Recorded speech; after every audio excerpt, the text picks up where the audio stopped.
प्रदेश में संविदा और आउटसोर्सिंग के कर्मचारियों की समस्याएं इतनी ज्यादा हैं, फिर भी सरकार समस्याओं के हल की तरफ कोई कदम नहीं बढ़ा रही है। लगातार इन कर्मचारियों द्वारा ज्ञापन पत्र सौंपे जा रहे हैं, लगातार इनके द्वारा प्रदर्शन किए जा रहे हैं, अपनी मांगों को सरकार के सामने रखा जा रहा है और न जाने कितने अधिकारियों, पदाधिकारियों, मंत्रियों से मुलाकात की जा रही है, लेकिन फिर भी सरकार इनकी समस्याओं के हल की तरफ कोई कदम नहीं उठा रही, जो कि कहा जा रहा है कि काफी ज्यादा एक गलत काम किया जा रहा है इन कर्मचारियों के साथ में। इन कर्मचारियों को छलने का काम किया जा रहा है। एक से एक बड़े बड़े त्योहार आते गए और बीत गए, लेकिन फिर भी इनके मानदेय का भुगतान नहीं किया जा रहा है, ना तो इनके मानदेय में वृद्धि की जा रही है। एक तरफ इन संविदा और आउटसोर्सिंग के कर्मचारियों का यह भी कहना है कि कम से कम सरकार नियमितीकरण की ओर बढ़े, लेकिन सरकार तो निजीकरण को बढ़ावा देने में लगी हुई है। बार बार सरकार की तरफ से ये कहा जाता है कि नियमावली बनाई जाएगी, तो कभी कह दिया जाता है कि निगम बनाया जाएगा, लेकिन जो ये बातें रहती है महज बातें रह जाती है, धरातल पर कुछ होता हुआ नजर नहीं आता। एक वक्त था जब मुख्यमंत्री योगी आदित्यनाथ ने तमाम संगठन के पदाधिकारियों से मुलाकात की थी और कहा था कि बहुत जल्द ही जो संविदा आउटसोर्सिंग के कर्मचारी उनके लिए नियमावली बनाई जाएगी, जिससे उन्हें आगे चल के किसी भी समस्या का सामना नहीं करना पड़ेगा। लेकिन देखने को मिला कि वो बातें महज बातें रह गई और इसके बाद जब अभी सदन चल रहा था तब यहाँ पे ये बात कही गई कि एक निगम बनाया जाएगा सभी संविदा आउटसोर्सिंग कर्मचारियों के लिए। अब देखना होगा कि ये जो निगम वाली बात कही गई है सरकार की तरफ से,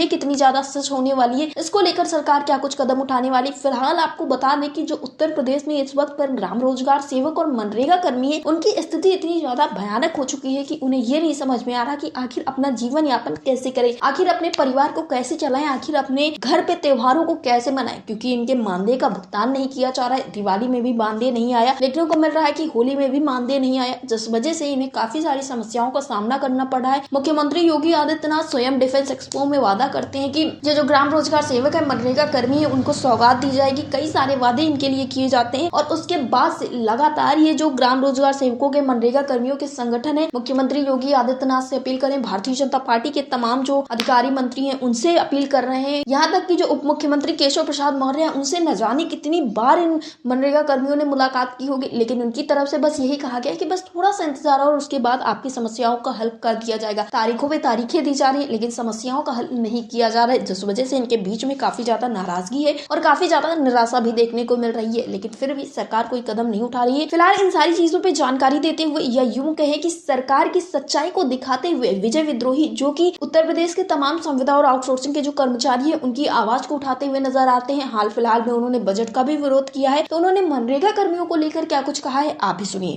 कि मनरेगा मजदूरों के लिए अगर आप देखिए तो उनका जो दैनिक मजदूरी करते हैं तो खाली एक रायबरेली जिले के अंदर 24 करोड़ 42 लाख 94,351 रुपया बकाया है जी।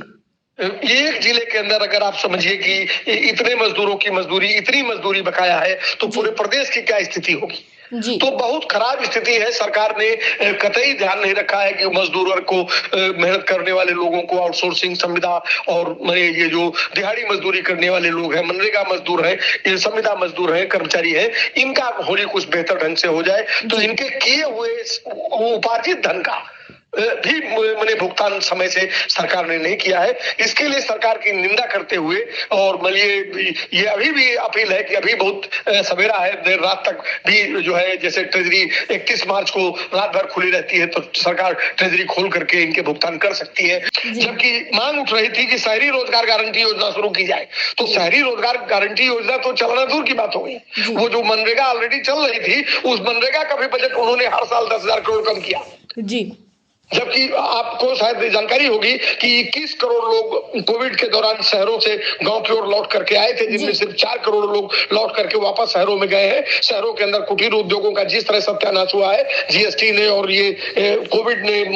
जितना उनको परेशान किया है कि उसके चलते एक बहुत बड़े हिस्से का जो रोजगार है लघु उद्योग का और कुटीर उद्योग का, वो मर गया है।